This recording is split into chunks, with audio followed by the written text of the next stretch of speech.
Estimados lectores, esta historia es más larga que nuestras publicaciones habituales, pero confíen en mí cuando les digo que vale la pena cada momento de su tiempo.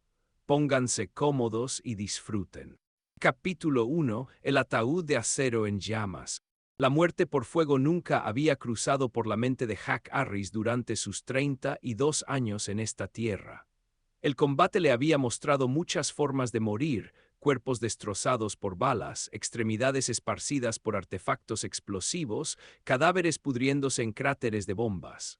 Sin embargo, aquí estaba, atrapado dentro de un tanque M1 Abrams en llamas en algún lugar del desierto iraquí, finalmente comprendiendo que algunas muertes son arena. La maldita cosa estaba en todas partes, rechinando entre sus dientes, infiltrándose en cada pliegue de su uniforme, obstruyendo los sistemas de puntería. La guerra del desierto significaba luchar primero contra la arena, después contra los enemigos. Eso era lo que Jack pensaba mientras guiaba su tanque a través del páramo calcinado a 40 millas al sur de Bagdad. El termómetro en el compartimiento de la tripulación marcaba 122 grados. Contacto a las 10. La voz de su artillero crepitó a través del auricular como un disparo de rifle. Jack presionó su ojo contra la mira. A través de la imagen térmica, siluetas oscuras se movían rápidamente entre edificios en ruinas. 3 figuras, no, eran 4. Una de ellas cargaba algo largo y cilíndrico al hombro. RPG, la advertencia de Jack se fusionó con el trueno del lanzador. La granada propulsada por cohete trazó un arco de fuego a través del aire. Jack la vio girar hacia la armadura frontal, su mente calculando trayectorias con precisión de campo de batalla. El ángulo estaba mal, no había suficiente energía cinética para penetrar con esa aproximación. Se equivocó. El impacto se sintió como si el mismo Satanás hubiera golpeado el casco con un mazo. El tanque se sacudió como un animal herido. Algo crujió, siseó y humo negro acre inundó el compartimiento. La hidráulica está dañada. Rodríguez, el conductor, luchaba por hacerse oír sobre la alarma chillona. Comandante, estamos. El segundo impacto lo interrumpió. Mismo lugar. Esta vez la armadura cedió. Jack sintió el calor golpearlo como si alguien le hubiera arrojado napalm a la cara. El fuego envolvió el compartimiento de la tripulación instantáneamente. Lo que siguió se difuminó en una pesadilla: tripulación gritando, llamas crepitantes, el hedor a carne quemada. Jack golpeó la escotilla del comandante atascada sólidamente. Golpeó con puños, hombro, cabeza, nada. En algún momento se dio cuenta de que estaba gritando. No de dolor, extrañamente, todavía no había ninguno. Terror puro impulsaba esos gritos. Su cuerpo se movía en piloto automático, las manos buscando a tientas la palanca de liberación de emergencia. Un tirón, 2, al tercer intento, la escotilla cedió. El calor del horno del desierto se sintió fresco comparado con el infierno interior. Jack salió rodando, bajando por el casco. Su ropa estaba ardiendo. El entrenamiento entró en acción: caer y rodar. Rodó por la arena, sintiendo las llamas soltar su presa con reluctancia. El fuego de armas cercano repiqueteaba. Las balas silbaban, pero Jack no escuchó nada de eso. La conciencia misericordiosamente huyó, protegiéndolo de la agonía que seguramente vendría. Despertó en un hospital militar en Alemania. Paredes blancas, olor a antiséptico, pitidos de equipo médico y dolor del tipo que te hace querer aullar como un animal herido. Las quemaduras cubrían el 40% de su cuerpo. Irónicamente, su rostro había escapado mayormente, salvado por la máscara resistente al fuego. Todo lo demás. «Tiene suerte, capitán», dijo el doctor mientras cambiaba los vendajes. Un par de segundos más en esa lata y no estaríamos teniendo esta conversación. Suerte, palabra graciosa. Jack miraba el techo, pensando en Rodríguez, en Peters el artillero, en Johnson el cargador. Ellos no habían tenido suerte. Se habían quedado en ese ataúd de acero en llamas en el desierto. Él había sobrevivido. Ahora tenía que descubrir cómo vivir con eso. Pero esto era solo el comienzo. Durante las siguientes semanas, Hack descubrió que no podía manejar espacios cerrados. Elevadores, habitaciones pequeñas, incluso autos, todo desencadenaba ataques de pánico aplastantes. Los psiquiatras militares tenían un nombre para ello: trastorno de estrés postraumático. Hack lo llamaba su infierno personal. Cuando quedó claro que nunca volvería al servicio activo, le ofrecieron un puesto de instructor en la escuela de blindados. Al menos allí podía escapar afuera cuando fuera necesario, pero Hack sabía que no era suficiente. Necesitaba algo diferente, algo opuesto. Fue entonces cuando recordó Alaska, tierra de frío eterno y horizontes infinitos, un lugar sin arena, sin calor, sin espacios reducidos, donde un hombre podía empezar de nuevo. No sabía aún que esta decisión lo llevaría a un tipo diferente de guerra. Una guerra no contra enemigos, sino contra la traición, que algún día tendría que elegir entre fuego y hielo, entre venganza y perdón, entre pasado y futuro. Pero todo eso estaba por delante.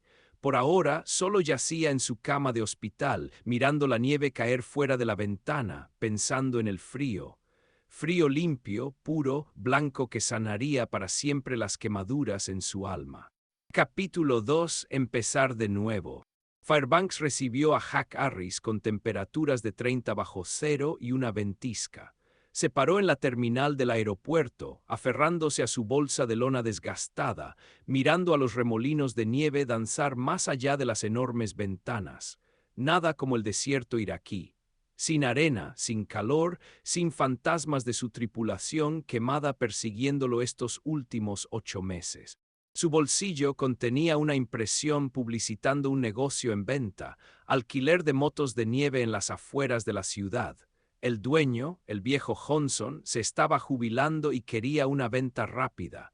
El precio era risible y muy por debajo del mercado, perfecto para un nuevo comienzo. Comandante de tanques, el viejo Johnson entrecerró los ojos mirando las cicatrices en los brazos de Hack. Estaban sentados en la pequeña oficina del local de alquiler, rodeados de mapas, repuestos y revistas amarillentas. ¿Qué te trae a nuestro rincón del mundo? La mayoría de los veteranos se dirigen a algún lugar cálido después de su servicio. Tal vez por eso exactamente estoy aquí. Hack se encogió de hombros. Tuve suficiente calor. No tenía sentido mencionar las pesadillas, los ataques de pánico sofocantes en espacios cerrados o despertarse con olores fantasmas de metal ardiendo.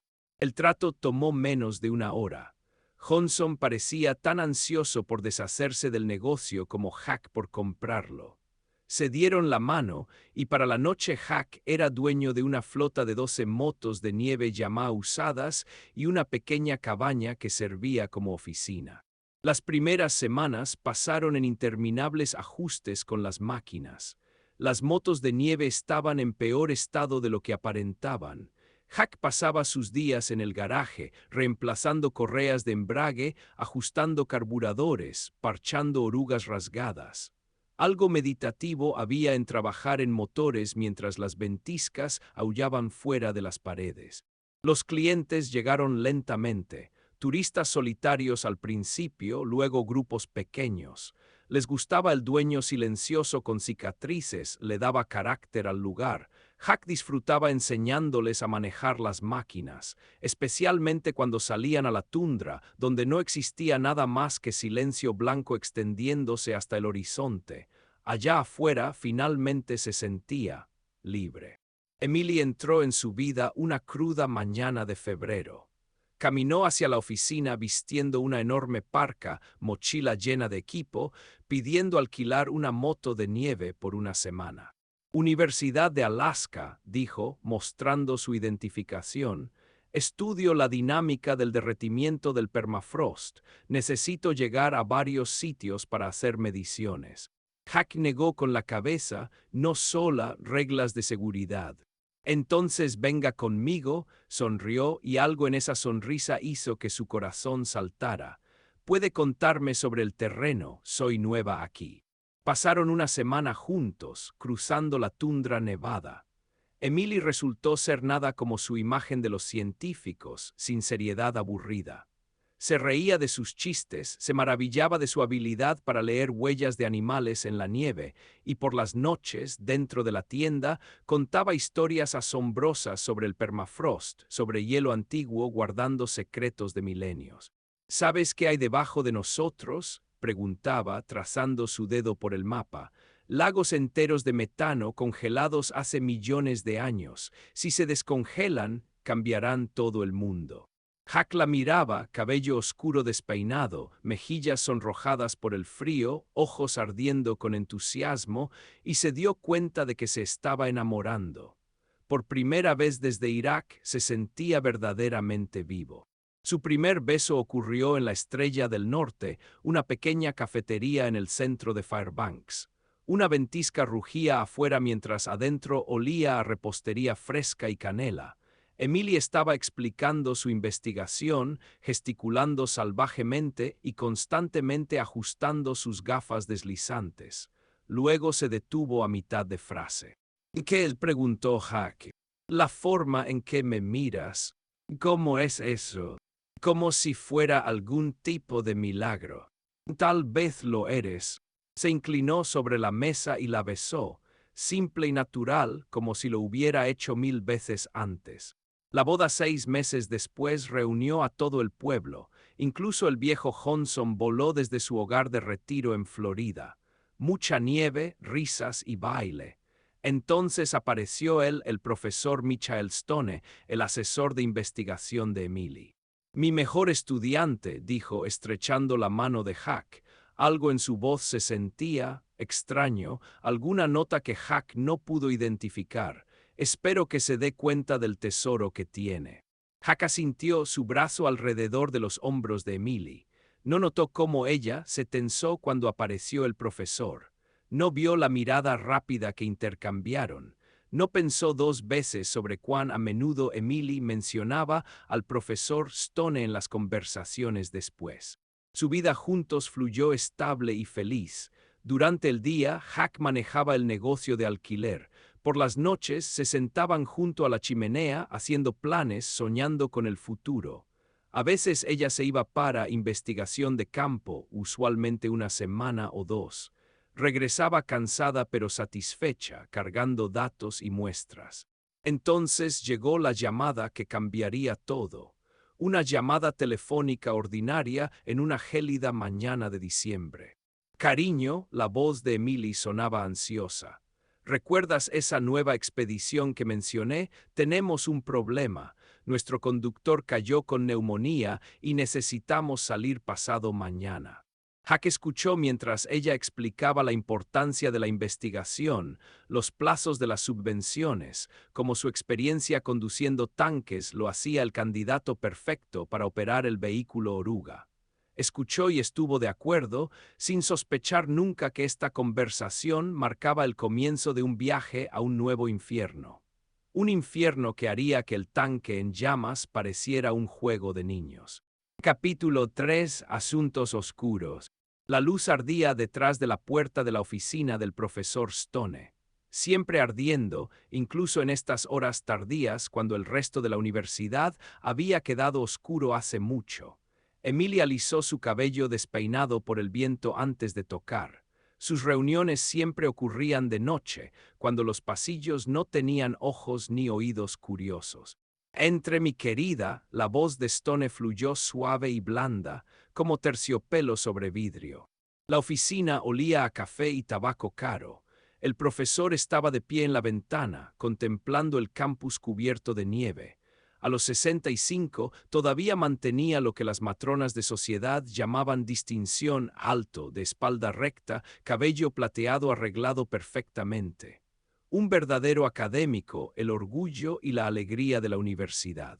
Si tan solo supieran. Documentos listos, Emily colocó una carpeta de informes en el escritorio. Agregué los datos del nuevo equipo. Stone sonrió y esa sonrisa envió un escalofrío por su columna. Una vez, como estudiante, había encontrado su sonrisa encantadora. Ahora veía al depredador debajo. Nuestro nuevo equipo, abrió la carpeta. sistemas de control climático de última generación, estaciones meteorológicas automatizadas, espectrómetros, todo se ve absolutamente perfecto en papel. En papel, Emily hizo eco. Recordaba cómo empezó. Segundo año, seminario especial de glaciología. Stone la notó de inmediato, la única estudiante haciendo preguntas verdaderamente profundas. Comenzaron las sesiones extra, proyectos conjuntos, y luego.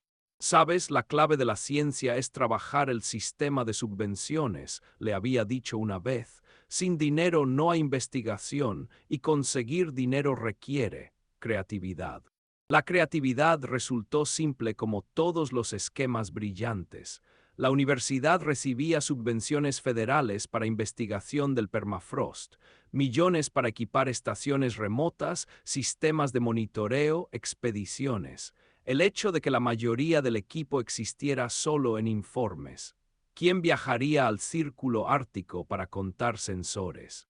3 millones este trimestre, Stone tocó las cifras. No está mal, ¿verdad? Por supuesto, la mitad va a nuestros amigos en el comité de subvenciones, pero aún así.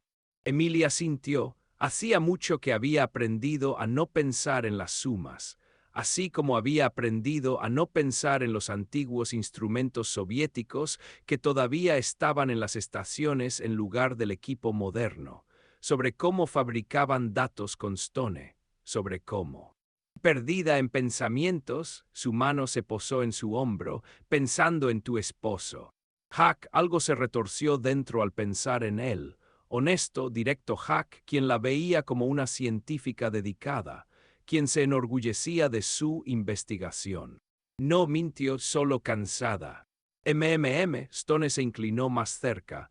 Olía a whisky, la misma colonia de hace 15 años cuando todo comenzó, quizás entonces. El beso se sintió rutinario, casi mecánico, como todo lo demás que siguió en el amplio sofá de cuero. Después, abotonándose la blusa, Emily captó su reflejo en la ventana. 37 años, todavía jugando a la estudiante enamorada, pero ¿qué opción tenía? Estaba demasiado metida, sabía demasiado. Sobre la expedición, Stone había regresado a su escritorio como si nada hubiera pasado. Necesitamos instalar nuevo equipo en la estación Polaris, dar de baja el equipo viejo, actualizar la documentación. ¿Conoces el procedimiento? Sí, pero, Emily vaciló, hay un problema. Steve, nuestro conductor, está hospitalizado, neumonía. Adiv, sin conductor no podemos. Encuentra un reemplazo, ni siquiera levantó la vista de los papeles. Tenemos plazos. Si no hacemos esto ahora, tendremos que esperar hasta la primavera, y la primavera trae auditorías. Emily se mordió el labio. El pensamiento vino de repente, enfriándola hasta los huesos. Huck susurró, ese excuerpo blindado puede manejar el vehículo oruga. Ahora Stone la miró, una mirada larga y estudiosa. Tu esposo, nuevas notas entraron en su voz. Esa es una idea interesante, muy interesante. Pero es arriesgado, agregó rápidamente, podría sospechar algo. O es una oportunidad, Stone se levantó, se acercó a ella. Piénsalo, los tres vamos allá, él ve la estación real, entiende lo que está pasando, y luego un accidente. Ocurren tantos accidentes en el Ártico, especialmente a personas inexpertas. ¿Qué? Emily retrocedió, no puedes. Puedo hacer cualquier cosa, querida. Su sonrisa se amplió. Tú también, no es por eso que trabajamos tan bien juntos. Además, nunca has pensado en empezar de nuevo, sin esta pequeña mentira entre nosotros. Emily permaneció en silencio. Los pensamientos giraban sobre Huck, sobre el dinero, sobre lo profundo que se había hundido en todo esto, sobre lo fácilmente que la gente desaparece en las nieves infinitas de Alaska. Llámalo, Stone regresó a la ventana. Dile que necesitamos su ayuda, que es importante para tu trabajo, para la ciencia. Él te ama, ¿verdad? Aceptará. Sacó su teléfono. Sus dedos temblaban mientras marcaba. Afuera, la nieve caía, copos grandes y pesados cubriendo el campus con un sudario blanco. En algún lugar lejano, en su acogedora casa en las afueras de la ciudad, Hack probablemente estaba sentado junto a la chimenea, esperando su regreso, sin sospechar nunca que cada palabra de su próxima conversación ya estaba escrita por otro hombre. Y recuerda, querida, la voz de Stone apenas se escuchaba sobre el tono demarcado. En la ciencia, como en el amor, no hay lugar para el sentimiento, solo resultados. Capítulo 4. Viaje al norte. El vehículo oruga Aglund parecía una oruga naranja gigante congelada en el frío. Hack rodeó la máquina, verificando cada detalle con hábitos arraigados a través de años de servicio. 40 bajo cero convertía el metal en vidrio frágil y el caucho en piedra.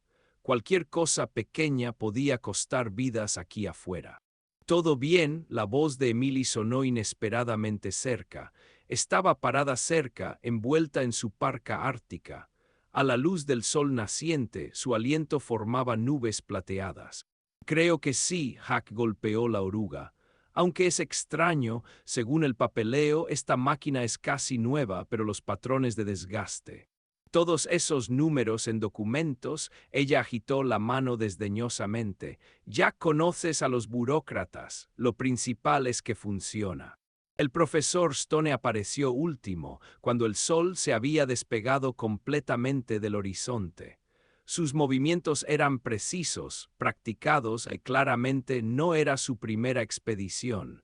Una mochila llena de instrumentos, termo con café, tableta con mapas. «¿Listos para la aventura?», sonrió extendiendo su mano a Hack. «Espero que sus habilidades de tanquista no sean necesarias, aunque cualquier cosa puede pasar en el Ártico». Algo en su tono hizo que los instintos de Hack se agitaran. No podía explicar qué exactamente, solo ese sentido militar que lo había salvado tantas veces en Irak de repente se enrolló como una serpiente perturbada. Pero apartó el sentimiento. Después de todo, esto era solo una expedición científica. El vehículo partió exactamente a las 8 en punto. Hack se sentó en los controles, acostumbrándose a la máquina. Más ligera que un tanque, pero el mismo principio básico, las orugas son orugas. Detrás de él, en el compartimiento habitacional, Emily y el profesor arreglaban el equipo. Las primeras horas pasaron en relativa calma, solo el rugido del motor y la nieve crujiendo bajo las orugas. A veces Stone se acercaba a la cabina, señalaba direcciones en el mapa, explicaba algo sobre la ruta. Olía a colonia cara, un aroma extraño, fuera de lugar aquí. Al mediodía ya estaban lejos del alcance de la cobertura celular. El desierto blanco infinito se extendía en todas direcciones. Sin árboles, sin colinas, solo nieve y cielo fusionándose en el horizonte en una línea borrosa. «Hermoso, ¿verdad, Hack?». Emily se instaló al lado del asiento del conductor. «Me asombro cada vez, tal vacío absoluto, es hipnotizante, nadie por cientos de millas excepto nosotros». Sí, Hack miró los instrumentos, solo que hace frío, 52 bajo cero afuera. «Oh, eso todavía es cálido», ella rió. «Espera hasta que lleguemos a la estación en un par de días». Se cortó y algo en su voz hizo que la alerta de Hack se disparara de nuevo. Se volvió hacia ella, pero ya se había movido hacia atrás con el profesor, quien estaba escribiendo rápidamente algo en su tableta. El día dio paso al crepúsculo, el crepúsculo a la noche polar. Continuaron moviéndose, navegando por GPS y lecturas de instrumentos. Hack mantuvo el rumbo hacia el norte, hacia donde supuestamente se encontraba la estación Polaris según las coordenadas. «Tal vez paremos por la noche», sugirió cuando el reloj marcó las 9 de la noche. «He estado en los controles 16 horas». No, Stone respondió demasiado rápido. «Quiero decir, es mejor seguir moviéndonos. Hay un buen lugar para acampar a unas 50 millas adelante. Lo conozco bien». Otra vez ese sentimiento, como una pequeña campana sonando en el borde de la conciencia. Hack revisó el espejo retrovisor. El profesor susurraba urgentemente a Emily, ella asentía, mordiéndose el labio. Llegaron al lugar de campamento después de medianoche. una pequeña hondonada protegida del viento por ventisqueros. Realmente era conveniente, como si alguien hubiera preparado específicamente esta parada. Mientras Hack apagaba el motor y verificaba los sistemas, Stone y Emily rápidamente organizaron la cena. Productos enlatados, galletas, té caliente de los termos.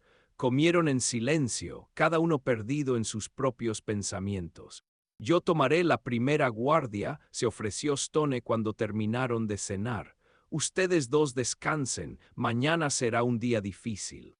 Hack se instaló en su catre de campaña, escuchando el viento aullar fuera de las paredes del vehículo. Emily yacía cerca, pero él sentía que no estaba durmiendo. Su respiración era demasiado rápida, demasiado tensa. Algo anda mal, susurró. Todo está bien, su susurro tembló, solo, nerviosa antes de un experimento importante. Se volvió hacia la pared, claramente terminando la conversación. Hack cerró los ojos, pero el sueño no llegaba. Los pensamientos se agitaban, el comportamiento extraño de Emily, los intercambios extraños del profesor con ella, sus respuestas demasiado apresuradas. Afuera del vehículo, la noche polar aullaba, indiferente a los miedos y dudas humanas. En algún lugar allá afuera en ese páramo nevado, la estación Polaris esperaba. Y algo le decía a Hack que lo que encontraría allí cambiaría todo. El profesor Stone se sentó en la cabina, mirando hacia la oscuridad. Sus dedos acariciaban distraídamente algo en el bolsillo de su parka. Después de todo, los accidentes en el Ártico eran tan comunes, especialmente cuando se planean cuidadosamente. No es así. Capítulo 5. El plan de los traidores. La estación de investigación Polaris emergió de la neblina nevada de repente.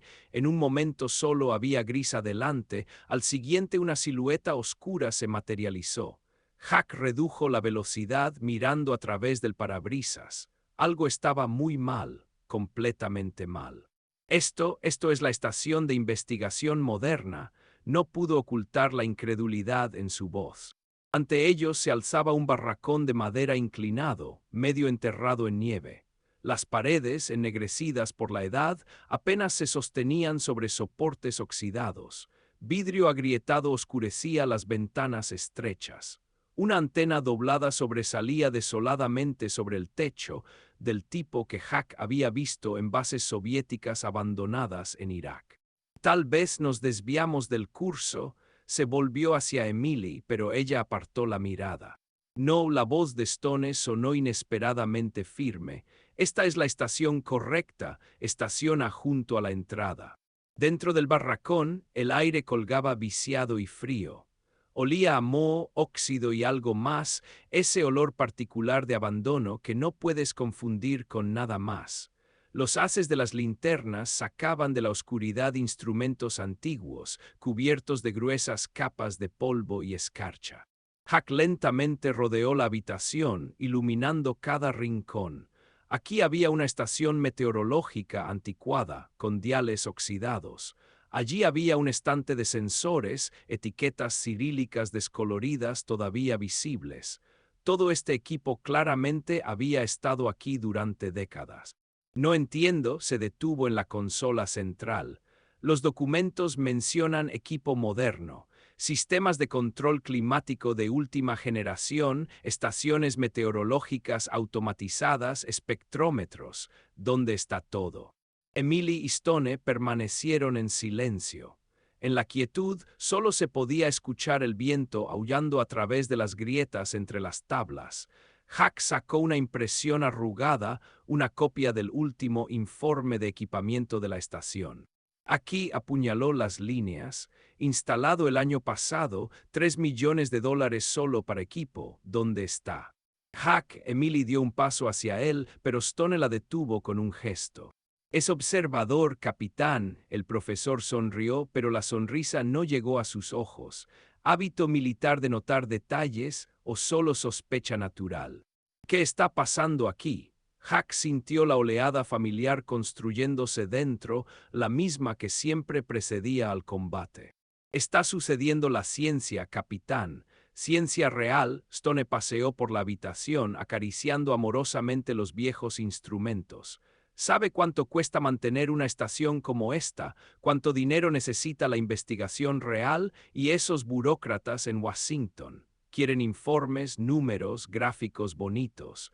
No les importa de dónde vienen los datos. ¿Están falsificando resultados? No era una pregunta. Estamos optimizando recursos, Stone corrigió. Sí, el equipo es viejo, pero funciona, y la diferencia del presupuesto va a investigación real, a lo que realmente importa. ¿A qué? A sus cuentas en paraísos fiscales. Emily gimió. Hack se volvió hacia ella, estaba de pie contra la pared, lágrimas corriendo por su rostro. Lo siento, susurró, no quería, todo comenzó hace tanto tiempo. Y entonces Hack entendió todo, sus frecuentes expediciones, las extrañas insinuaciones de Stone en la boda, esas miradas que intercambiaban. La náusea subió por su garganta. ¿Cuánto tiempo? Su voz salió ronca. ¿Cuántos años has? 15, Stone respondió por ella. Desde que era estudiante, chica talentosa en todos los sentidos. Lo dijo con tal ternura condescendiente que pura rabia animal barrió a Hack. Dio un paso adelante, pero Stone fue más rápido. Una pistola apareció en su mano y pequeña, ordenada, completamente en desacuerdo con la imagen de un científico. No nos acaloremos, capitán. El profesor se hundió cansadamente en una silla chirriante. Tome asiento, hablemos como adultos. Hack permaneció de pie, brazos cruzados. Emily nerviosamente jugueteaba con la cremallera de su parca. Si usamos equipo viejo, Stone habló con calma, como si diera una conferencia. Sí, reportamos equipo nuevo. La diferencia apoya nuestra investigación, salarios del personal. Por cierto, alguna vez se preguntó cómo su esposa puede permitirse equipo de expedición tan caro, o de dónde vino el dinero para ese negocio de motos de nieve. Hack sintió que el suelo se caía bajo él. Lentamente se volvió hacia Emily. ¿Es esto cierto? Hack tartamudeó. Ese dinero fue para una buena causa, para nuestro futuro, para tu negocio. Que yo pensé que era ganado honestamente, su voz sonó hueca. Escuche, capitán, Stone se levantó. Todos estamos haciendo nuestro trabajo aquí. Sí, no es completamente legal, pero fue legal la guerra en la que sirvió. No se robaron miles de millones a través de contratos militares allí. Al menos estamos gastando dinero en ciencia. En ciencia, Hack rió amargamente, en instrumentos oxidados de medio siglo de antigüedad. Un silencio pesado llenó la habitación. Solo el viento aullaba a través de las grietas y el viejo cableado crepitaba. ¿Y ahora qué? Hack finalmente preguntó. Ahora terminamos nuestro trabajo aquí. Stone sacó su tableta. Llenamos informes, verificamos el equipo. Por cierto, necesitamos su ayuda. ¿Ve este punto en el mapa? Hay una baliza GPS que necesita verificación. No está lejos, un par de millas.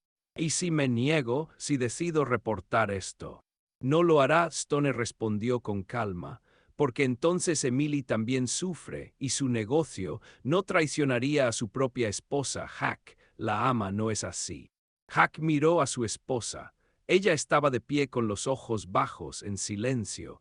En ese momento aún no sabía que su traición era mucho más profunda de lo que parecía, que entre ella y el profesor había más que solo dinero. Entendería eso más tarde. Bien, todos estamos juntos en esto ahora y nuestro trabajo es llegar a casa. Cerró la cremallera de su parca. Muéstreme dónde está esta baliza, hablaremos más cuando estemos en casa. Justo aquí, Stone señaló un lugar en el mapa. Solo camine y verifique la señal, mientras tanto prepararemos los informes. Hack salió a la noche polar. La nieve crujía bajo los pies, el viento azotaba su rostro. Caminó hacia adelante hacia el punto indicado, que se encontraba en el mismo borde de la plataforma de hielo polar que se extendía lejos en el océano abierto, sin sospechar que detrás de él Stone ya estaba sacando explosivos de su mochila. La primera explosión estaba programada para 20 minutos. Capítulo 6. Al borde de la muerte. Jack caminaba pesadamente por la nieve, sintiendo el frío penetrar bajo su parka. 50 bajo cero no era el calor iraquí. Aquí el frío mataba lenta, metódicamente. Primero los dedos se entumecen, luego viene el calor engañoso y luego sacudió la cabeza, alejando esos pensamientos. Ahora mismo necesitaba pensar en otras cosas. Las coordenadas GPS conducían a un pequeño saliente de hielo. Algo sobre sus contornos parecía incorrecto, pero Jack no podía precisar qué exactamente. La intuición militar, que lo había salvado tantas veces en Irak, ahora gritaba advertencias, pero siguió caminando hacia adelante. No había opción. Una ráfaga de viento trajo un sonido desde la dirección de la estación. Jack se volvió. En el tenue crepúsculo polar vio una figura oscura moviéndose rápidamente a lo largo de sus huellas. El profesor Stone y algo en sus manos. La primera explosión tomó a Jack por sorpresa. El hielo bajo sus pies se estremeció, se agrietó. La segunda explosión tronó casi inmediatamente desde el otro lado. Ahora entendió todo. No estaban tratando de matarlo directamente. Querían que el océano lo hiciera por ellos. Las grietas en la capa de hielo se extendieron con velocidad aterradora. El sonido se parecía a los disparos, el mismo chasquido seco, solo amplificado muchas veces. Jack corrió hacia atrás, pero era demasiado tarde. El enorme témpano de hielo en el que estaba parado ya se había separado de la masa principal. «Adiós, capitán», la voz de Stone llegó a través del aullido del viento. «Nada personal, solo negocios. Su esposa es bastante apasionada, por cierto». Jack observó cómo la figura oscura del profesor se disolvía en la neblina nevada. El témpano de hielo bajo sus pies se movía lenta pero inexorablemente hacia el mar abierto. Sacó su brújula, la aguja confirmó sus peores temores. La corriente lo llevaba hacia el noreste, hacia el océano abierto. La primera hora la pasó evaluando la situación. El témpano era bastante grande, aproximadamente 30 por 30 yardas, pero con cada impacto de las olas, nuevos trozos se desprendían. En un par de horas podría quedar la mitad, o menos. La radio en su bolsillo permanecía en silencio, ya sea fuera de alcance o deliberadamente desactivada en la base. El navegador GPS mostraba unas 2 millas hasta la costa. En condiciones normales, nada.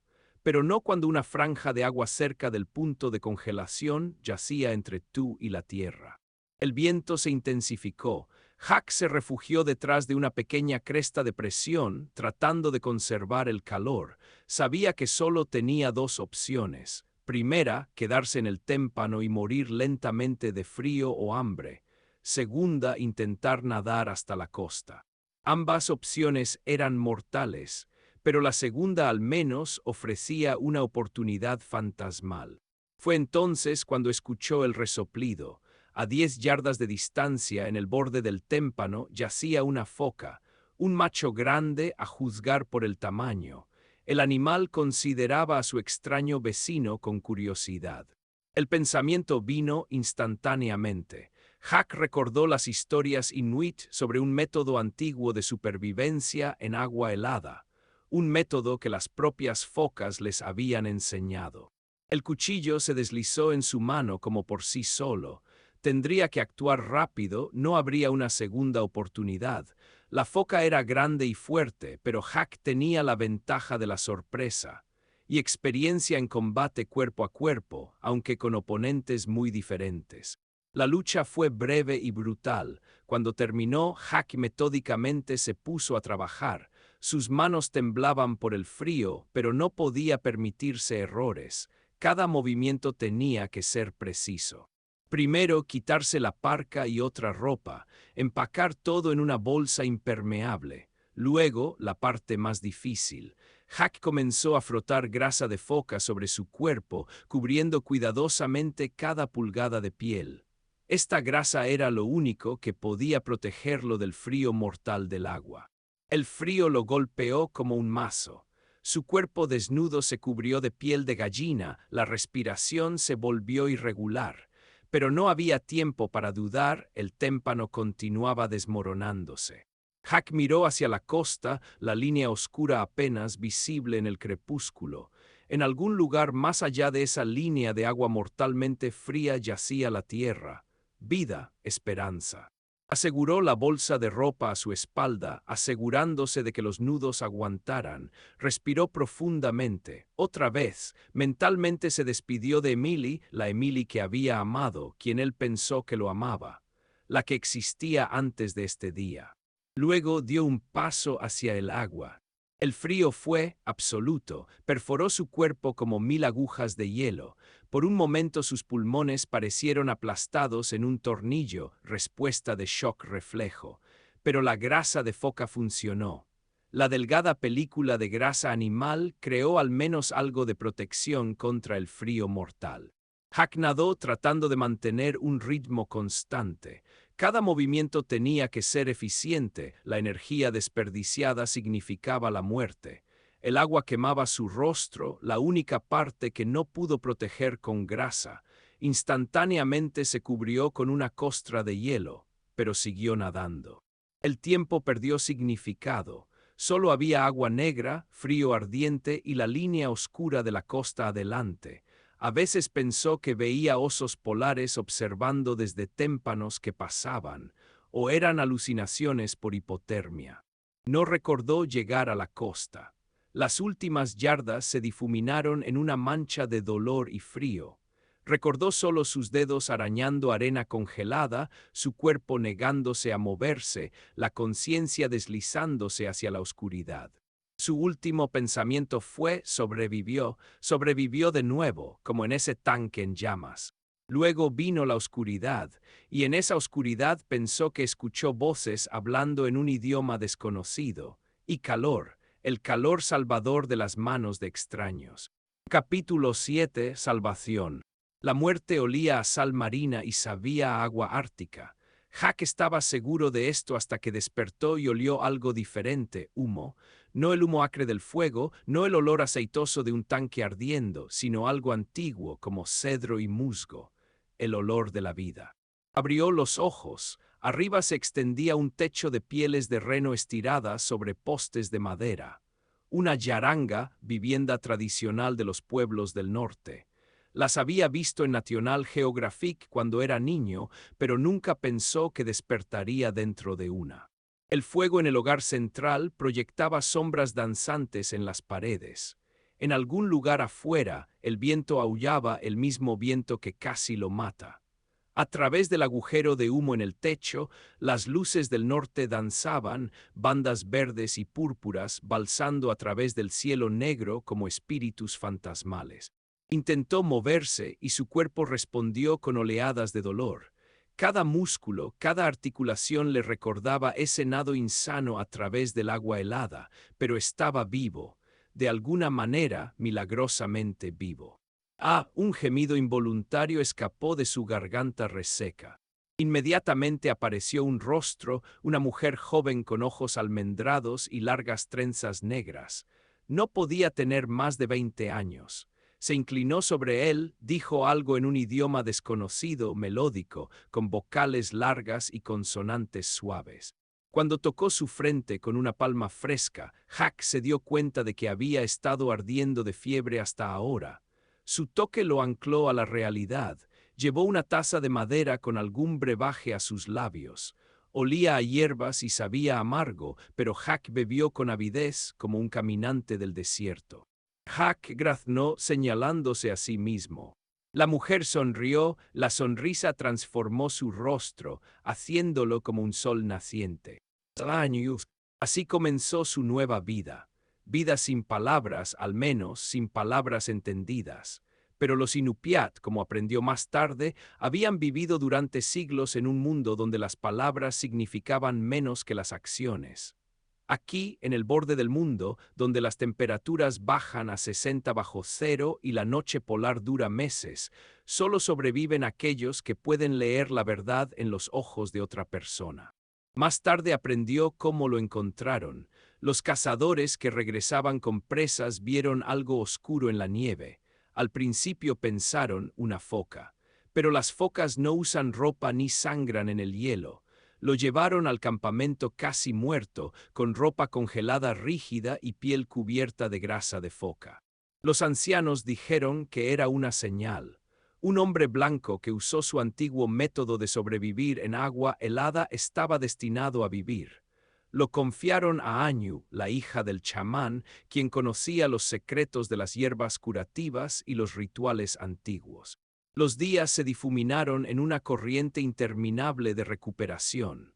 Añu cambiaba vendajes, frotaba su cuerpo con ungüentos que olían a hierbas de la tundra, le daba caldos para beber. Gradualmente la fuerza regresó y comenzó a notar detalles de la vida del campamento. Todo era diferente aquí.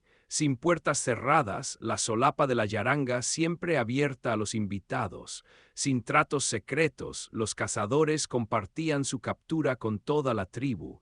Sin mentiras, simplemente no tenían propósito aquí.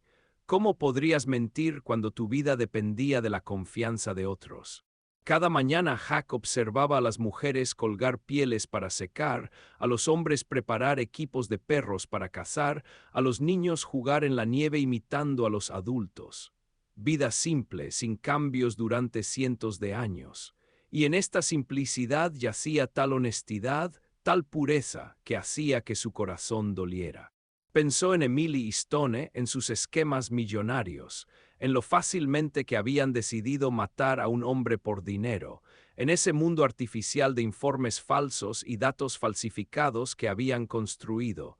Aquí, en el campamento Inupiat, todo parecía tan pequeño, sin valor. Añu parecía entenderlo sin palabras. Cuando los pensamientos oscuros lo abrumaban, simplemente se sentaba cerca. A veces cantaba canciones tranquilas en su idioma, como el viento susurrando a través de la tundra. A veces simplemente permanecía en silencio, clasificando hierbas o trabajando en un nuevo par de botas de piel. Era hermosa con esa belleza especial que no encontrarás en revistas brillantes. Sus movimientos tenían gracia natural y sus ojos llevaban alguna sabiduría antigua transmitida a través de generaciones de mujeres de su pueblo. Junto a ella, Hack sentía una paz extraña, como si después de una larga tormenta finalmente hubiera entrado en un puerto tranquilo. Una noche ella le trajo ropa nueva, pantalones de piel y parca cosidos por sus manos. Cada puntada tenía cuidado, lo mismo que había extrañado tanto en su vida anterior. Ayudándolo a vestirse, dejó que sus manos se demoraran en sus hombros por un momento. Sus ojos se encontraron y Hack vio en los de ella un reflejo del fuego que ya se encendía en su propia alma. Esa noche no necesitaron un idioma común. El lenguaje corporal resultó más antiguo que todas las lenguas humanas. Su piel olía a humo de hogar y hierbas árticas. Sus besos eran inexpertos pero sinceros, como todo en este mundo donde la pretensión era imposible. Más tarde, mientras yacían sobre pieles mirando las luces del norte a través del agujero de humo, Hack pensó en la extrañeza del destino. Cómo lo había llevado a través de los desiertos de Irak, a través de la traición y el infierno helado, para traerlo aquí a esta chica inocente, a esta gente, a esta vida simple y honesta. Añu puso su cabeza en su pecho y cantó algo suavemente. No entendió las palabras, pero captó el significado, aquí en el borde del mundo, donde la gente no cierra puertas ni se traiciona entre sí, donde la verdad se valora más que el oro y el amor más que el poder. El camino de regreso lo esperaba, a la estación, a los traidores, a la justicia. Pero ahora tenía una razón para regresar. Añu dormía en sus brazos y a la luz del fuego moribundo Hack vio una suave sonrisa en sus labios. No sabía entonces que esta noche cambiaría no solo su vida, sino la vida de toda una tribu. Simplemente yacía escuchando el viento aullar afuera y por primera vez en mucho tiempo se sentía verdaderamente vivo. Capítulo 8. Regreso a la base. El viejo Inupiat, a quien todos llamaban simplemente padre, extendió un mapa ante Hack, una hoja amarillenta con líneas descoloridas e inscripciones en ruso e inglés. El mapa debía recordar tiempos soviéticos, cuando las estaciones polares salpicaban toda la costa como faros de un imperio olvidado. Viaje largo, dijo padre a través de un joven cazador que sabía algunas palabras en inglés. 4 soles, tal vez 5 si ventisca. Jack estudió el mapa, notando puntos de referencia familiares. La base debería estar en algún lugar aquí, 100 millas al noreste. Con buen clima, un equipo de perros podría llegar en 3 o 4 días. Año estaba parada a un lado, fingiendo estar ocupada reuniendo suministros, pero Jack vio cómo le lanzaba miradas furtivas. En las 2 semanas pasadas en el campamento, había aprendido a leer su rostro como un libro abierto. Ahora mostraba preocupación no por ella misma, por él. Los perros estaban listos para el largo camino, resistentes perros de trineo criados por generaciones de Inupiat para la vida ártica. Su aliento formaba nubes de vapor en el aire helado, los ojos ardían con anticipación. Sentían que se acercaba un gran viaje. Perros conocen camino, explicó el joven cazador, mostrándole a Jack cómo manejar el equipo. Importante confiar en ellos. Sienten clima, sienten peligro. Si se ponen nerviosos, significa osos polares cerca o hielo delgado. Jack asintió absorbiendo cada palabra. Su vida ahora dependía de este conocimiento, sabiduría antigua de personas que habían sobrevivido siglos en las condiciones más duras de la Tierra. Gracioso cómo el destino enseña lecciones, él, un exconductor de tanques, ahora tenía que confiar en un equipo de 8 perros. Justo antes de la partida, Añu le trajo una pequeña bolsa de piel de reno. Dentro había hierbas, su olor amargo le recordó a Jack los primeros días en la yaranga, cuando ella lo cuidó después del nado mortal. Medicina, el cazador tradujo sus palabras, si congelas, preparar y beber ayuda. Ella quería decir algo más, pero las palabras se atascaron en su garganta. En cambio, simplemente se apretó contra su pecho, tan pequeña y frágil en su parca de piel. Jack la abrazó, inhalando el olor familiar de humo y hierbas. Ya sentado en el trineo, miró hacia atrás al campamento una última vez. Año estaba de pie junto a su yaranga, sus largas trenzas azotando en el viento. Levantó la mano en un gesto de despedida y algo en ese movimiento hizo que su corazón se apretara. Aún no conocía su pequeño secreto. Ike, el comando corto, y los perros se lanzaron hacia adelante. El primer día de viaje pasó relativamente fácil. El clima se mantuvo despejado, los perros corrieron estables y las habilidades de trineo vinieron sorprendentemente naturales. Tal vez era la experiencia conduciendo tanques, el mismo sentido de movimiento, la misma necesidad de leer el terreno. En las paradas de descanso Jack sacaba el mapa, verificaba contra la brújula casera que los Inupiat le habían dado. Lo principal era no perder la dirección en este páramo blanco, perderse era fácil. Un error podía costar una vida. Al atardecer del segundo día, el clima comenzó a deteriorarse. El viento se levantó, el cielo se llenó de neblina gris. Los perros comenzaron a inquietarse, mirando constantemente alrededor. Jack recordó la advertencia: si los perros se preocupan, algo anda mal. Estableció el campamento más temprano de lo habitual, construyendo un refugio con el trineo y la lona. Los perros se acurrucaron en un círculo apretado, calentándose unos a otros. En los aullidos del viento, Jack pensó que escuchaba voces, tal vez fantasmas de aquellos que no pudieron sobrevivir la noche ártica.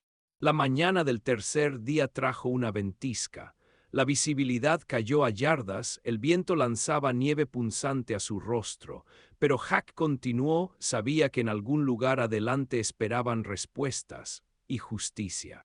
La base apareció de repente, simplemente en algún momento una silueta oscura surgió a través de la cortina nevada. Todo estaba como lo recordaba, el barracón inclinado medio enterrado en nieve, la antena doblada en el techo. Solo las huellas del vehículo habían sido cubiertas hace mucho. Adentro estaba frío y vacío.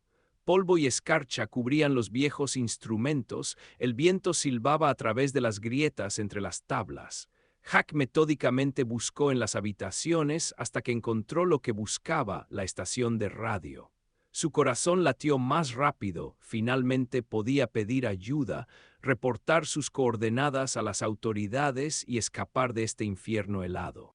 Pero cuando encendió la energía, el altavoz respondió solo con siseo estático. El transmisor estaba roto, limpia y profesionalmente. Stone y su esposa habían anticipado esta posibilidad. Jack maldijo, todos sus planes se desmoronaron. Entonces, a través de la estática llegó una señal. Aparentemente el profesor solo había roto la transmisión, pero la recepción todavía funcionaba. 3 cortos, 3 largos, 3 cortos. SOS, la señal clásica de socorro que todo marinero y explorador polar conoce. Jack presionó su oído al receptor, escuchando las coordenadas. La señal venía del noroeste, aproximadamente 50 millas de distancia. Y la fuente era muy familiar, el mismo vehículo a Glund en el que Stone y Emily habían escapado. Los tengo, bastardos. Parece que sin mis habilidades no pudieron manejar la máquina, susurró Jack sacando el mapa. Estaban atascados en algún lugar en el desierto, incapaces de moverse más. Conociendo su nivel de preparación ártica, tenían tal vez un par de días antes de que el frío y el hambre hicieran su trabajo. Jack miró a los perros, habían descansado y estaban listos para otro empujón. Todavía tenía el brebaje de año en su frasco, suministros en el trineo.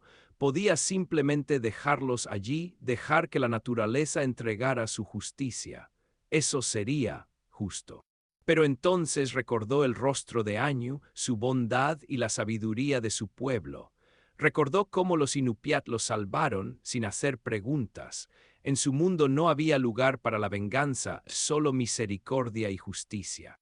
Ike comandó a los perros, girando el equipo hacia el noroeste. En algún lugar allá afuera en el páramo nevado, esperaba el clímax de esta historia. No sabía entonces lo que encontraría en el vehículo atascado, no sabía que otras traiciones serían reveladas. Simplemente hizo lo que tenía que hacer, como los Inupiat le enseñaron, como Añu le enseñó. Los perros se lanzaron hacia adelante, tirando del trineo hacia el vacío blanco. Estaba comenzando una nueva ventisca, pero eso ya no asustaba a Jack. Sabía que para encontrar la verdad, a veces tienes que atravesar la tormenta. Capítulo 9. Ajuste de cuentas. Jack encontró el vehículo a Glund al amanecer del tercer día. Estaba atascado en una profunda grieta, como una cicatriz en la cara blanca de la tundra. La pintura naranja de la máquina se había opacado bajo una capa de escarcha, las orugas congeladas sólidamente en hielo. Los perros lo percibieron primero y comenzaron a olfatear nerviosamente y tirar hacia un lado. Jack detuvo el equipo a una distancia segura. Algo sobre esta escena se sentía mal, demasiado silencioso, incluso para el Ártico demasiado silencioso. Sacó los binoculares, un regalo de un viejo cazador de la tribu. La máquina estaba en ángulo, como si hubiera intentado escapar de la trampa y se congeló a mitad de camino. Las huellas en la nieve contaban de varios intentos de liberarse, surcos profundos de las bandas de rodadura, grava esparcida que usualmente se coloca bajo las ruedas para mejor tracción. Pero ahora todo formaba un solo monolito, agarrado por la escarcha. «Esperen aquí», les dijo a los perros, aunque no mostraban inclinación a moverse. A medida que se acercaba al vehículo, la imagen se volvía más sombría. Las ventanas de la cabina estaban cubiertas con hielo grueso desde adentro, una mala señal. Significaba que no había habido calor adentro durante mucho tiempo. El tubo de escape estaba limpio de nieve, habían tratado de mantener el motor funcionando hasta el final. Jack golpeó la puerta lateral. Algo se movió adentro, una voz débil llegó. «Ayuda, por favor». Dentro de la Glund, el aire era tan frío que el aliento se convertía en cristales de hielo. El haz de su linterna sacó dos figuras de la oscuridad, estaban sentados acurrucados juntos bajo una pila de mantas y chaquetas. Emily temblaba, sus labios teñidos de azul. Stone no se veía mucho mejor, su barba plateada siempre arreglada cubierta de escarcha, miedo congelado en sus ojos. Dios, Huck, la voz de Emily tembló, ¿eres realmente tú? Pensamos, estábamos seguros. Que estaba muerto, dejó que la amargura se filtrara en su voz. Lamento decepcionarlos. Mire, capitán, Stone trató de inyectar su confianza profesoral habitual en su voz, pero falló.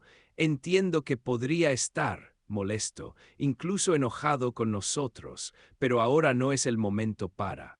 ¿Para qué, profesor? Para la verdad. Algo en su tono los hizo callar a ambos. En el espacio reducido del vehículo, el silencio colgaba, roto solo por el viento aullando afuera y las bolitas de hielo golpeando la carcasa metálica. ¿Cuánto tiempo han estado aquí? Huck preguntó, examinando las latas de comida vacías. 8 días, Emily susurró. La comida se acabó ayer. Su voz se quebró y de repente todo salió a borbotones. Huck, perdóname por todo, soy una tonta, una idiota ciega. Las lágrimas se congelaban en sus mejillas. No quería que murieras, lo juro. Cuando fuiste a verificar esa baliza, ni siquiera sabía sobre los explosivos. Pero sabía sobre todo lo demás. Su voz era tranquila, casi gentil, lo que la hacía más aterradora. Ese sí, sollozó, sobre el dinero, los informes falsos, ¿Sobre qué más, Emily? Stone se sacudió, no. Silencio, Huck rugió con tal fuerza que ambos se encogieron. Quiero escuchar todo ahora. Y Emily le contó, sobre 15 años con Stone, comenzando en la universidad, sobre cómo la había encantado, una estudiante joven y ambiciosa, con su intelecto y poder, cómo la había arrastrado a sus esquemas, cómo su trabajo científico se convirtió en una operación de lavado de dinero. Y todo este tiempo, Huck sintió algo frío y terrible creciendo dentro, todos estos años de nuestro matrimonio. Te amaba, gritó, realmente te amaba, pero nosotros, me confundí. Intentó levantarse, pero gritó de dolor. Huck notó sus pies hinchados, claramente congelados. Sin ayuda inmediata los perdería. Capitán, Stone habló, notas aduladoras entraron en su tono. Entiendo sus sentimientos, pero ahora mismo lo principal es la supervivencia. Tiene perros, suministros, podemos. Podemos, Huck rió y ambos se encogieron de nuevo ante esa risa. Realmente piensa que después de todo. Por favor, Emily extendió las manos hacia él, por lo que hubo entre nosotros. Sé que no merezco perdón, pero si dejas a Stone morir aquí como eres mejor que él. Temblaba ahora no solo por el frío, había comenzado la histeria. Huck miró a la mujer que una vez amó y sintió un vacío extraño dentro. Entonces recordó a Añu, su bondad, su sabiduría, su gente que lo salvó sin hacer preguntas. Bien, dijo finalmente, el asentamiento más cercano está a unos 4 días de viaje, si salimos al amanecer mañana. Gracias, Emily exhaló, gracias yo. No me agradezcas todavía, la cortó, primero necesitamos sobrevivir esta noche. Instaló a los perros en un refugio relativo detrás del vehículo, los alimentó. Al regresar adentro, vio a Emily temblando más fuerte. Si no la calentamos, no durará hasta la mañana, dijo Stone de manera práctica, como si discutiera algún experimento científico. Huck silenciosamente extendió su saco de dormir junto a Emily. Ella lo miró con desconfianza y esperanza simultáneamente. Solo para evitar que te congeles, dijo secamente, nada más. La noche se arrastró interminablemente. Emily gradualmente se calentó en sus brazos, dejó de temblar. A veces gemía en sueños, murmuraba algo sobre el perdón. Stone se sentó enfrente, apoyado contra la pared, fingiendo dormitar, pero Huck sentía su mirada. Se adormeció hacia la mañana, cuando el cielo más allá de las ventanas congeladas comenzó a aclararse. Despertó con un silencio extraño, los perros no hacían ruido. Se sentó bruscamente, Stone se había ido. Salió corriendo, el trineo había desaparecido junto con el equipo. El viejo zorro había calculado todo. Esperó a que Jack se durmiera, agarró los suministros y los perros, dejándolos morir en el vehículo congelado. Las huellas conducían al norte, pero rápidamente se perdieron en la ventisca creciente. Al regresar a la máquina, vio desesperación en los ojos de Emily. Ella entendió todo sin palabras. Nos abandonó, susurró, como el peor. No terminó, afuera llegó un sonido extraño, como si algo pesado cayera sobre la nieve, luego un rugido gutural y un grito humano agudo lleno de terror. Osos polares. Jack sabía que deambulaban por estas partes. Había visto sus huellas ayer, pero no les había prestado atención. Ahora entendió, Stone también los había visto. Por eso había huido, esperando que los depredadores se ocuparan del vehículo atascado mientras él escapaba. Los gritos cesaron rápidamente.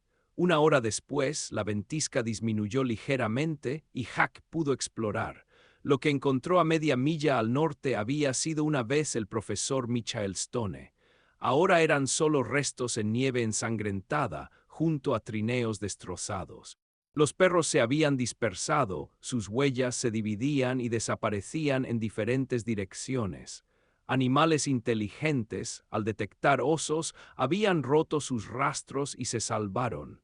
La gente a veces resulta más estúpida que los perros. Jack reunió lo que quedaba del profesor en una bolsa de plástico. Luego regresó al vehículo. Todo debería haber terminado aquí, pero no como los traidores planearon, de manera diferente. Todavía tenía una oportunidad. Los bloques explosivos de la base estaban en su mochila. Si colocaba las cargas correctamente alrededor de las orugas congeladas. Emily observó en silencio mientras se preparaba para la explosión. Sus ojos ya no tenían súplicas ni esperanza, solo aceptación y comprensión de que cualquiera que fuera el final de esta historia, el pasado no podía recuperarse. Jack colocó la última carga, miró hacia el este, donde más allá de la cortina nevada salía el sol. En algún lugar allá estaba el campamento Inupiat y Año. Comenzó a desenrollar el cordón detonante. Era hora de terminar esta historia. Capítulo 10. Volver a casa. La explosión tronó como un disparo de cañón de tanque. El hielo alrededor del vehículo se agrietó como vidrio gigante bajo el golpe de un martillo. Jack ya estaba en la cabina cuando los últimos ecos murieron en el aire ártico. Llave en el encendido, pedal del acelerador al fondo. El motor tosió, escupió humo negro, otra vez y otra. Al cuarto intento finalmente cobró vida, ronco, trabajoso, pero vivo. Las orugas rasparon contra el hielo roto. Lenta, dolorosamente lenta, pero la máquina comenzó a salir de la trampa de hielo. Emily yacía en la parte trasera del vehículo, envuelta en todas las mantas que pudieron encontrar.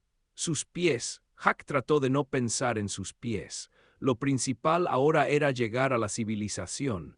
La ciudad más cercana estaba a unas 200 millas, 2, tal vez 3 días de viaje si el clima lo permitía. El clima no lo permitió. La tormenta los golpeó 6 horas después de comenzar. El cielo y la tierra se fusionaron en un remolino blanco. La visibilidad cayó a yardas. El GPS mostraba que se movían hacia el sur, pero Jack ya no estaba seguro de que se pudiera confiar en la electrónica en estas condiciones. Perdóname, la voz de Emily apenas se escuchaba sobre el aullido del viento y el rugido del motor. Perdóname por todo. Cállate, la cortó, necesito concentrarme. Pero ella no podía quedarse callada. Las palabras salían de ella como pus de una herida vieja. Realmente te amaba, al principio realmente, pero luego es como una droga, ¿entiendes? Dinero, poder, reuniones secretas. Stone sabía qué botones presionar, sabía cómo hacer que una persona se sintiera especial. Y luego decidió deshacerse de ti una vez que te convertiste en una carga. Jack miraba fijamente la neblina blanca adelante. Te dejó morir en el vehículo. Romántico, debo decir. Ella sollozó. ¿Sabes qué es lo peor? Ni siquiera me sorprendí. En algún lugar profundo sabía que era capaz de esto, simplemente no quería creer. El combustible se acabó al final del segundo día. Habían cubierto aproximadamente 2/3 del camino a Fairbanks. El motor tosió una última vez y murió. En el silencio repentino, el aullido de la tormenta parecía especialmente fuerte. ¿Eso es todo?, preguntó Emily. Este es el final. Huck verificó la radio por centésima vez. A través de la estática, fragmentos de conversaciones a veces se abrían paso, significaba que ya estaban en el rango de frecuencia civil. Comenzó a transmitir señales de socorro una y otra vez. La ayuda llegó 18 horas después. Primero escucharon el rugido del helicóptero, luego vieron los reflectores de búsqueda parpadeando a través de la cortina nevada. Los rescatistas aparecieron como fantasmas en trajes blancos, con equipo médico y termos de té caliente. Se llevaron a Emily primero. Sus pies se habían ennegrecido por la gangrena, necesitaba cirugía urgente. Huck observó cómo el helicóptero se elevaba en el cielo, llevándose su vida pasada, y sintió un vacío extraño. En el hospital ya los esperaban. No solo doctores, los agentes del FBI también se interesaron en la historia de la expedición científica desaparecida, especialmente interesados en los documentos que Huck había tomado de la base antes de salir a buscar el vehículo. Todo giró como en un caleidoscopio. Interrogatorios, testimonios, exámenes. Todo el esquema de subvenciones se desenredó, millones de dólares desaparecidos en la nada, informes de equipos falsos que nunca existieron, sobornos a funcionarios del comité de subvenciones. La historia llegó a los periódicos. Fraude ártico, científicos estafadores, corrupción en círculos académicos, los titulares gritaban sensación. La Universidad de Alaska se encontró en el centro del escándalo. Emily perdió ambas piernas por debajo de la rodilla.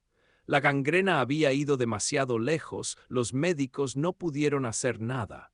Cuando Huck vino a su habitación, la única y última vez, ni siquiera giró la cabeza.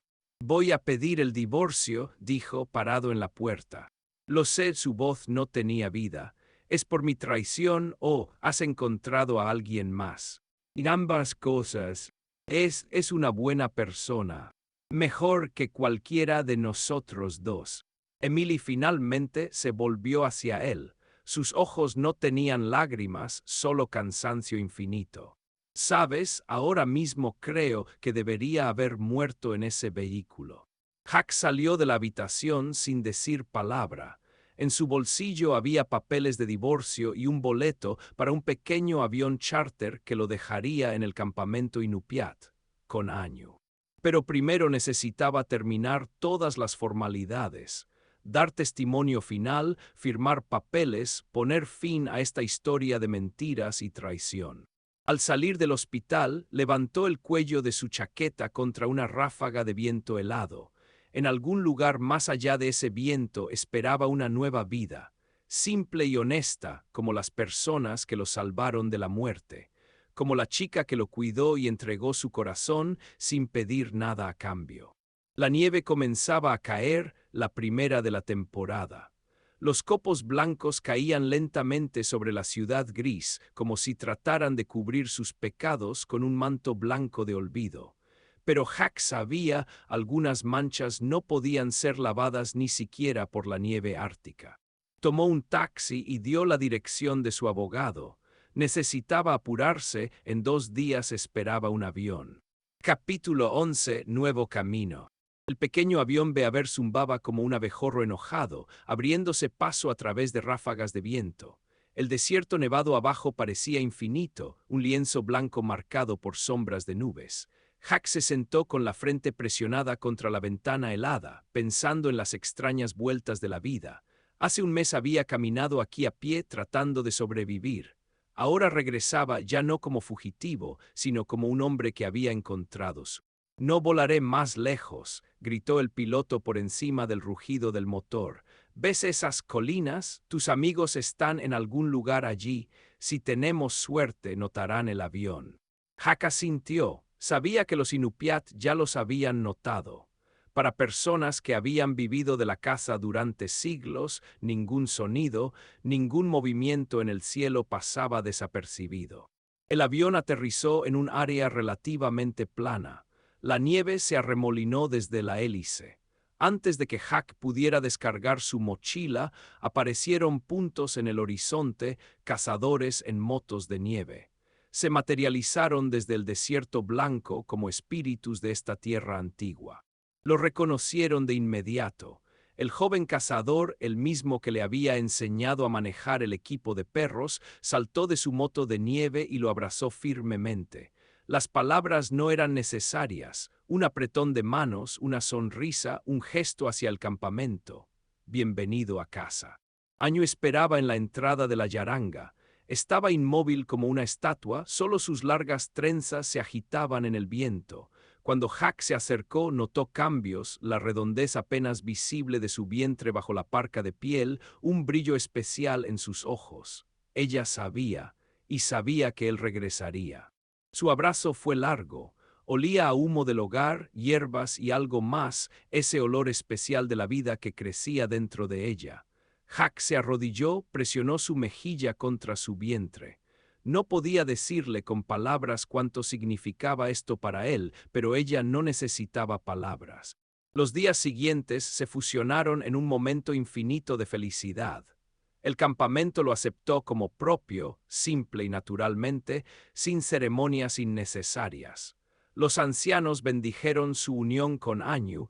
El chamán realizó un ritual antiguo invocando a los espíritus de la tundra para proteger al niño no nacido. La vida en la tribu fluía según sus propias leyes, inmutables durante siglos. Cada mañana los cazadores salían a cazar. Las mujeres atendían los hogares, los niños jugaban en la nieve imitando a los adultos. Hack aprendía todo.